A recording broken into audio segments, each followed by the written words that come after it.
Praise God. And then, no, dear brothers and sisters, I have not achieved it. Sabi ni Apostle Paul, si Apostle Paul, ang dami po niya sinulat. Tulad po sabi ni Dave, ano po, mahigit sa kalahati po ng New Testament ang isinulat ni Apostle Paul. No, dear brothers and sisters, I have not achieved it, but I focus on this one thing. Sabi sa katabi mo, one thing. Okay, so forgetting the past, kalimutan natin po natin yung kahapon po natin. Yung mga ex po natin, kalimutan na po natin. Di naman sila nagbigay ng panahon sa iyo, di ba? So kalimutan mo na. Di ba? Delete mo na lahat ng mga post ninyo na magkasama kayo, yung, okay, praise God. Di ba? Forgetting the past is some, and then, misa po, ang kalilimutan po natin yung kahapon ay parang mahirap. Tama po? Parang, hallelujah, praise God. Di po ba, minsan mahirap kalimutan yung ating pong kahapon. Patuloy po nating binabalik-balikan. Ngayon po, kung nasugatan na po tayo kahapon, parang kinakalikot po natin uli yung ating pong sugat. Tama? Kaya wag na po nating patuloy pang kalkalin yung sugat ng ating kahapon. Okay, praise God. Parang tahimik, ano? Okay, praise God. So, ibig ko sabihin, forgetting the past is sometimes not easy. The past, maybe you were hurt by a special someone. Usually naman talaga nakakasakit sa'yo yung mga taong malapit sa'yo. Eh. Tama? Yung palagi mo nakakasama, yung nakakasakit sa'yo. Sa church natin, nagkakaroon tayo ng sakitan minsan, di ba? So, nasabi na nito, sinabi niya ganun. Di ba? Nasaktan ako. Di ba? Gaganti ako. Hindi po ba? Kaya po minsan, ingatan po natin yung ating po mga sinasabi. Kasi minsan yung ating sinasabi, bumabaon po yan at napakatagal minsan makalimutan. Tama? Yung ating po mga sinesend, yung ating po mga tinetext. Okay? Yung ating po mga pinopost sa ating pong Facebook, ingatan po natin. Okay? Ano pa po yung kahapon? That past may be something you've done for a person. Minsan naman, hindi yung ikaw lang yung nasaktan. Minsan, ikaw naman yung nakasakit. Di ba? Minsan mahirap patawarin yung sarili po natin.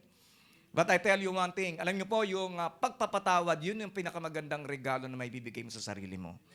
Amen? Patawarin mo na yung sarili mo. Sabi mo sa katabi mo, patawarin mo na yung sarili mo. At sinabi ni Apostle Paul, sabi ko, forgetting the past is a work. Trabaho po ito. Hindi po ito nagagawa lamang ng isang preaching. Okay? Ito yung isang bagay na dapat nating trabahuin sa ating pong araw-araw. Wala namang buting magagawa sa iyo yun kung palagi mong alalahanin. Tama? At usually nga, mas magiging masaya ka kung ito ay yung ikakalimutan na. And then I have a quote, sabi, the longer you live in the past, the less future you have to enjoy. Okay, gusto niyo mag-enjoy ng future po ninyo? Okay, kalimutan na po natin yung kahapon. Ibauna po natin yung 2020 sa 2020. Pag to 2021 na, okay, so doon na po tayo pumunta. Okay? Okay, praise God. I press on to reach. Pagka sinabi pong press on, ibig sabihin nun talagang sisiksikin. Ibig sabihin talagang pagkakasyahin. Okay, ibig sabihin talagang magpupursige ka. Hindi ka lang mag-move on, nagpe-press on ka pa. Sabi mo sa katabi, huwag ka lang mag-move on, nag-press on ka pa. Okay. Okay, so ano ibig sabihin? I press on to reach the end of the race. What is the end of the race? Ibig po sabihin ng the end of the race is yung end ating pong buhay ay nandun pa rin tayo, nananatili pa rin tayo kay Kristo. Di po ba? Tama po. Hindi po pwedeng puro lamang po tayo simula. Kinakailangan ng ating pong end goal ay walang iba yung nais ng Diyos sa ating pong buhay. Okay, na tayo ay makasama po niya at the end of our life. Alam niyo, palagi ko sinasabi ito because I am an eternally minded pastor. Okay. Gusto ko lamang hindi po yung magandang kinabukasan po ninyo. Gusto kong sabihin sa inyo that life is very brief. Hindi po yung underwear, okay? Yung ibig sabihin, maikli lang po ang buhay. Tama? This year, napakadami, milyon-milyon po yung namatay because of COVID. At meron na namang parating. Alam niyo po pangalan ng bagong COVID? Hindi COVID-20. COVID variant. At kakaiba yung kanyang epekto. Ang kanyang epekto, tinitira niya yung malalakas ang immune system. Kakaiba. Tinitira niya noon yung tinitira yung mga medyo may edad na. Ngayon tinitira mga bata. Kaya dapat di po tayo tumigil ng pananalangin. Okay? Sino yung mga bata dito? Ayan, okay. Kaya kinakailangan mag-pray. Di ba? Praise God. We don't know if this is, kung ito yung nakasulat sa Revelation 7 plagues. Ibig sabihin, pitong salot ang darating sa mundong ito. Hindi ko alam. If this is the second, kung tuloy-tuloy na to. Okay? So, let's get serious with it. Dapat maging seryoso po tayo. Ano po? That we will really continue to press on to reach the end of the race and receive the heavenly prize for which God through Christ Jesus is calling us. Ba't ba natin ginagawa ito? Because God has called you. Tinawag ka ng Diyos. Hindi naman si pastor ang tumawag sa iyo. Di ba? Hindi naman ako nag-message. Tinawag kayo ng Diyos. Sabihin mo sa akin mo, tinawag ka ng Diyos. Okay? Just imagine, ang Diyos tumawag sa iyo. Di ba? Nanay mo, hindi ka natatawagan. Boyfriend mo, hindi ka natatawagan. Girlfriend mo, hindi ka natatawagan. Pero si Lord, tinawag ka. Di ba? Kaya we must be very thankful. At dapat ay tayo ay tumalima. Ibig sabihin, dapat tayo ay sumunod po sa kanya pong pagkakatawag po sa atin. Okay? Ano ibig sabihin nito? Ang ibig sabihin nito, we have to be progressing. Dapat po nagpo-progress po tayo sa ating po Christian life. Hindi po tayo forever na baby Christian. Tagal mo na, 3 taon. Hindi ka pa rin nakakatapos ng NLIC. O nakatatlong NLIC ka na. Hindi ka pa rin nag-progress sa discipleship. Iba't ibang itsura na ng libro. NLIC. Di ba? So, we have to be progressing. Mag-progress na tayo sa atin pong pag-church, sa atin pong pag-aaral, kasi napakahalaga. Alam niyo po, nakakalungkot dahil kahapon, naka-receive ako yung aking pong pinsan. Yung pinsan ko po ay, actually, siya po yung naging dahilan, kaya ako naging nakakilala sa Lord dahil sa bahay po namin, liit lang po yung bahay po namin noon eh. So, dami na yung nakatutulog sa sahig. Okay? So, patay na yung ilaw, mga 12:00, late na siya dumarating. Palagi siya nagpe-pray. Tsaka yung prayer niya, hindi katulad ng prayer nung dati kong religion, na paulit-ulit. Sabi ko, iba yung prayer nito. Maganda. Kasi maganda pa yung prayer ng Christian, tama pa? At ang nangyari po noon, balitaan ko na since 2004 ay sila ay hiwalay ng kanyang asawa. At hindi na rin po siya nag-church. Okay, so sabihin, ano yung nangyari? Ano yung nangyari? Bakit nagkaganon? Kaya po, nung mabalitaan ko po yun, talagang yung aking pong desire na makita ko siya at makausap. Pero di naman po siya nagpe-Facebook. Nakakalungkot. Tama po? Kaya po, it's very important for us na yung tingnan mo yung katabi mo, dapat pinapanalangin mo rin yan. Okay? Sabi mo papanalangin kita mamayang gabi. Okay? Amen? Hallelujah. Praise God. Hindi po ba? So we should, ang mga Kristiyano po, progress in the Christian life should be expected. In-expect po ng Lord na tayo po ay lumago, na magkaroon po tayo ng bunga. Magkaroon ng pagbabago yung ugali mo. Hindi ba? Okay, sabi mo, nagbabago na ako, ha? Okay, amen? So, we should strive for progress in our Christian life. Why you need progress? Bakit po natin kinakailangan magprogreso sa atin pong bilang Kristiyano, sa atin pong pananampalataya? Because it brings us assurance. Ano ibig sabihin nun? Nakakasiguro po tayo na tayo ay, ano mangyari sa mundong ito, tayo ay kukunin ni Lord. Di ba? Makakasama natin si Lord. Okay? Pero alam ko matagal pa yon. Okay? Pero ibig sabihin, ano man ang mangyari, ay tayo ay mapupunta doon sa lugar na kung saan ay sigurado po tayo. Sabi nila, let all who are spiritually mature agree on these things. If you agree on some point, I believe God will make it plain on you. So becoming like Christ should be a goal and a model of every believer. Okay, parang ang hirap, ano po? Maging katulad ni Kristo. Kaya nga meron tayong prayer. Kaya nga merong Holy Spirit. Para tayo manalangin na maging katulad tayo ng ating Panginoon sa Kristo. Alam niyo ba, always been praying, Panginoon, turuan mo ako. Holy Spirit, teach me how to pray like Jesus. Teach me how to walk like Jesus. Teach me how to serve like Jesus. Hindi po ba? Sino po nananalangin ng katulad na ganun? We should be praying like that. Kasi nagawa yun ng ating Panginoong Jesus sa pamamagitan ng banal na Santong Espiritu. Okay? So if we will allow the Holy Spirit to move in our lives, nothing will be impossible. Okay? Yung katabi mo, di ba? Nagbago na yan. Parang hindi ka makakapaniwala. Okay, hindi po ba? Kasi po, this 2020 is a big challenge for each and every one of us. Pero tandaan po natin palagi, ano po, sabi nga no isang post, if there is no challenge, there will be no change. Okay? Kaya yung mga challenges na pinagdaanan po natin, isa ito sa ginagamit ng Panginoon para tayo ay magkaroon ng pagbabago. Ngayon, paano po natin malalaman na tayo ay nagmamature na? Sa prayer. Nagmamature na tayo sa prayer, ha? Pagka ang panalangin mo, iba na. Hindi ka na nanalangin ng bagay. Ang panalangin mo ay pagbabago. Dalawa lang ang kausap ko dito. Okay. Hindi po ba? Pagka ang panalangin mo, hindi na bagay, Panginoon, gusto ko ng bahay, gusto ko ng ganito. It's okay lang po yun. Wala po problema yun. Kasi sinabi ni Lord na nadidinggin niya lahat-lahat ng ating mga pangangailangan. Di po ba?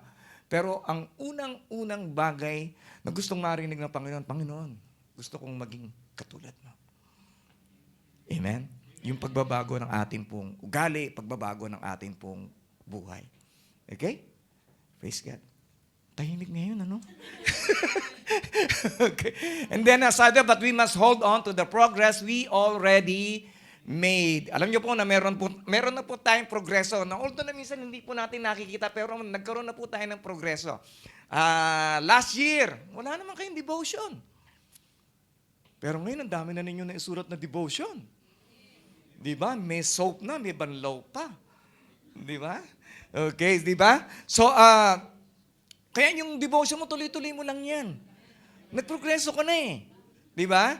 So tuloy-tuloy mo na yung devotion mo. Yung mga hindi pa nag-devotion, mag-start na po tayo. Dear brothers and sisters, pattern your lives after mine and learn from those who follow our example. Scripture provides example to inform and warn believers. Ang salita po ng Diyos, hindi lamang po nagbibigay po ng encouragement, nagbibigay po ito ng warning. Okay? Si Judas, warning. Di ba? So, ibig sabihin, kasama niya si Lord. Napakatagal. Pero ano nang ginawa niya? Binenta pa rin si Lord. Di ba? Si Sapira. Tsaka si Ananias. Di ba? Ano nangyari po sa kanila? Namatay sila instantly. Bakit? Dahil sa pira.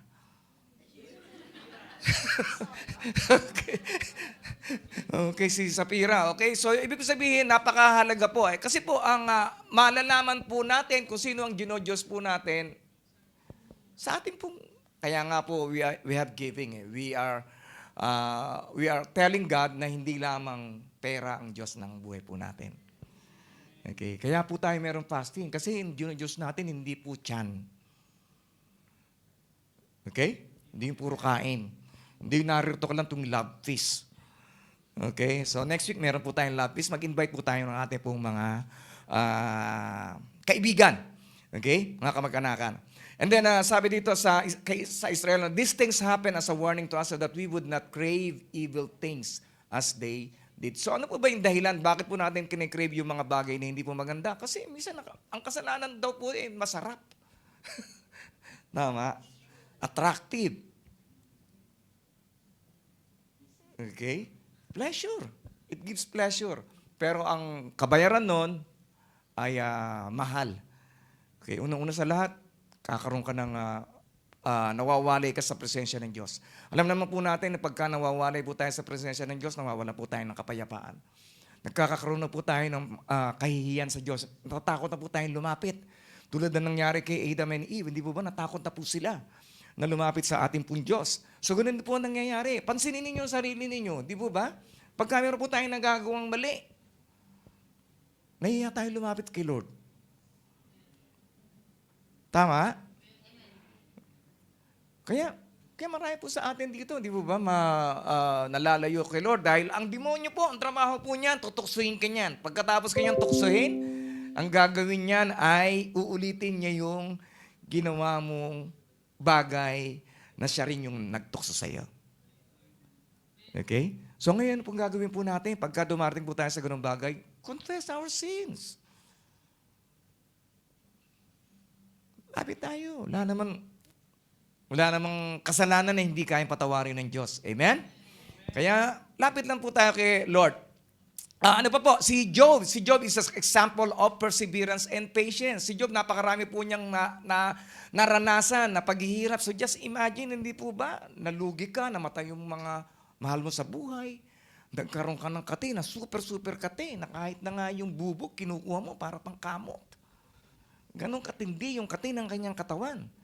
Mabuti ko sa braso lang nangangati, paano sa likod? Di ba? Di mo alam kung anong pader ng... Tama po. So napaka-blessed po natin because this end ng year, di po ba? Ganda-ganda mo. Di ba? Wala kang sakit. Malakas ka. May work ka, kahit nga wala kang work, ang lakas naman ng part-time mo. Di ba? Just imagine, nung may work ka, hindi ka magregalo ng iPhone. Ngayon, wala kang work, nakakapagregalo ka pa ng iPhone. Di ba? Saan ka pa? Di ba? So, ibig sabihin nun, talagang blessed na blessed po tayo dahil si Kristo ay ating kasama. Amen? Hallelujah. Sabihin mo nga sa tayo mo, blessed na blessed tayo dahil si Kristo ay kasama natin.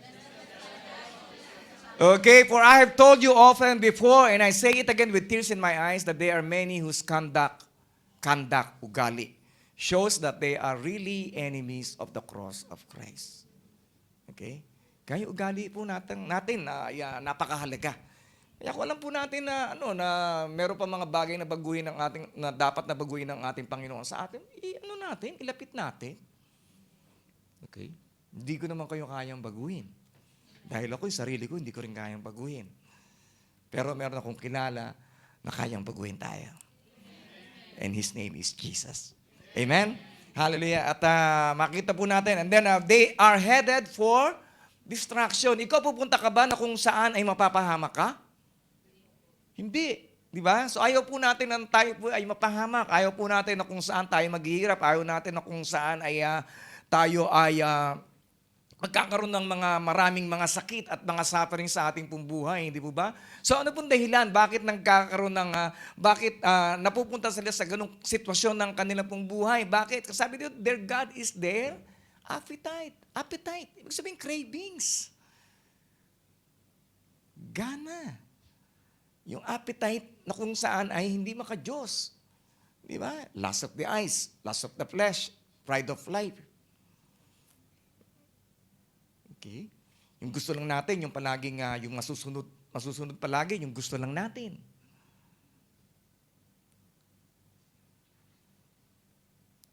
Dapat sinusuko na po natin kay Lord yun. Okay? Gusto po natin yung 2021. Sino po gusto yung 2021 natin ay maayos? Amen. Parang tatlo lang yung 1, 2, 3. Sino po yung gusto yung 2021 ay maayos? Amen. Hallelujah. So, wag po nating i-Diyos yung atin pong hilig.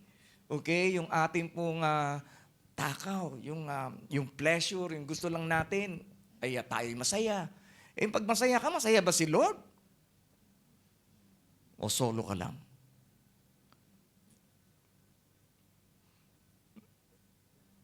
Okay? So, magbago tayo. Magbago na tayo this 2021. Okay? And then, what are they proud of? Ano yung pinagmamalaki nila? Sabi, they brag about shameful things. Yung pinupost mo sa Facebook, proud ka?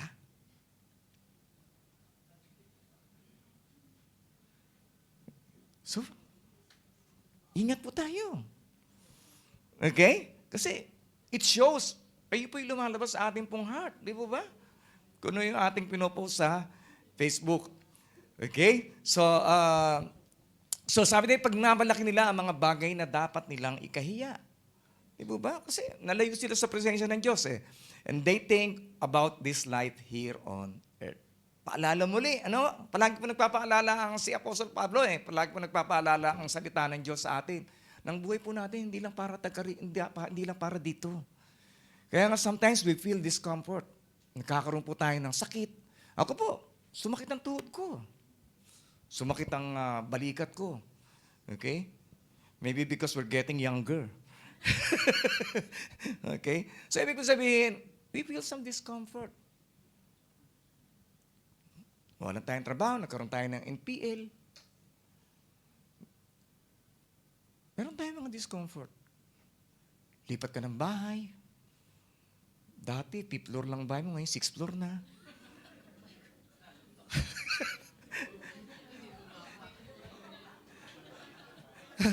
Di ba? Hirap magbuhat. Tama? We feel some discomfort sa ating pong buhay. Bakit? Ayaw ni Lord na makomportable ka sa mundong ito. Diba? Yes, a very good reason. Bakit inaalaw niya yung mga bagay nito sa ating pong buhay? Para hindi ka masiyahan. Ay, sarap pala dito sa mundo. Dito na lang ako. Amen?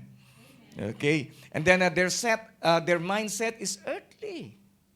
Kaya nga palagi sinasabi ng salita ng Diyos, let us fix our eyes on Jesus. Itutok lang po natin ang ating mata sa ating Panginoong Jesucristo. Saan po siya? He is sitting at the right hand of God. Okay? Ibig sabihin, nasan po siya? Nasa heaven. Okay? So yun po tutok po natin. Hindi na tayo taga rito. Sabihin sa katabi mo, hindi na tayo taga rito. Okay? Tayo nakatira dito, pero hindi tayo taga rito. Okay? Sabi dito, but we are citizens of heaven, where the Lord Jesus Christ lives, and we are eagerly waiting for Him to return as our Savior. Okay? So palagi po natin ipaalala sa ating sarili na hindi na pala tayo taga rito, na tayo ay taga-langit. Okay? Sige nga, ligligin mo ng malakas yung katabi mo, taga-langit na pala tayo. Okay, sige, tumayo ka, humanap ka na 5 tao, sabihin mo, taga-langit na pala tayo. Okay. Sige. Okay, praise the Lord.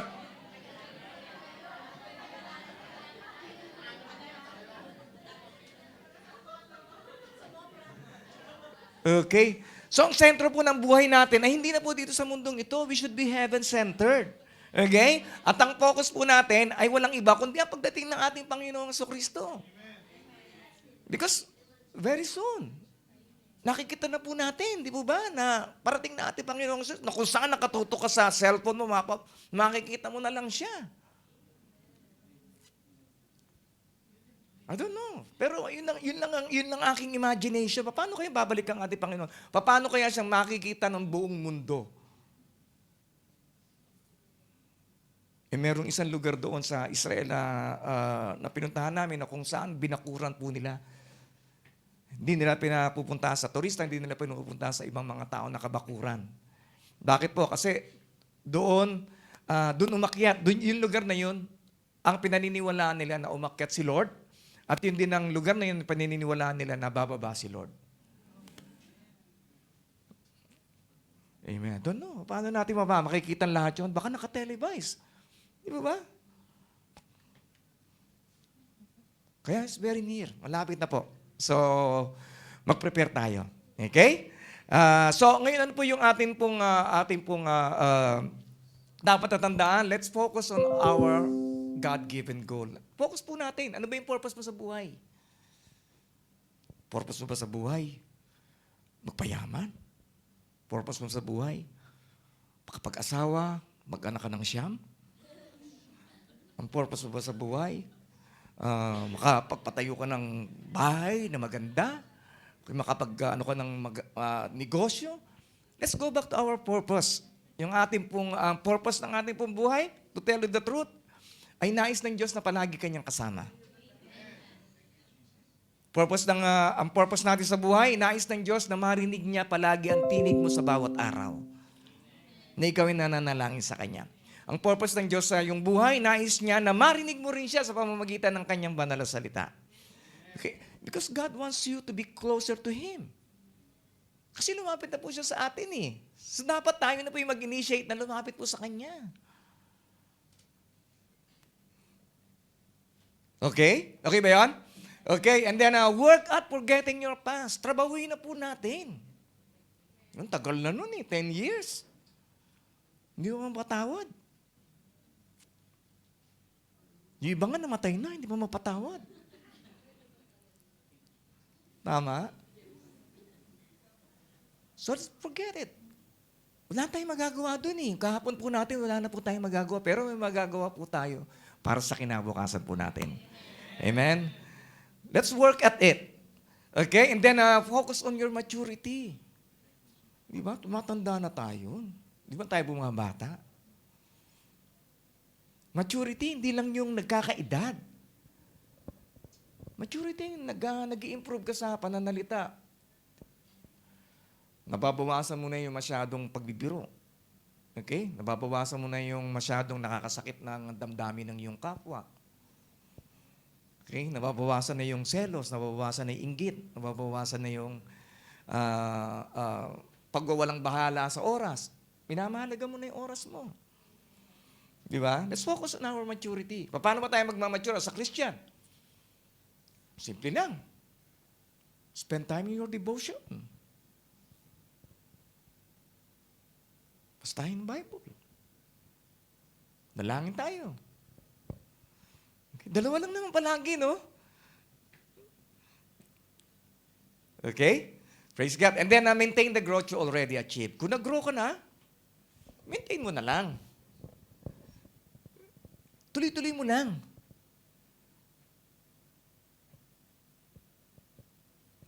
Hintayin na natin. Lahat naman kayo nag-grow na eh. Okay? Nag-grow na kayo eh. Maintain na lang natin. Maintain natin at pagkatapos pag-ibayuhin pa natin na tayo pa ay mas lalo pa mag-grow sa ating Panginoong Hesukristo. Amen? Hallelujah.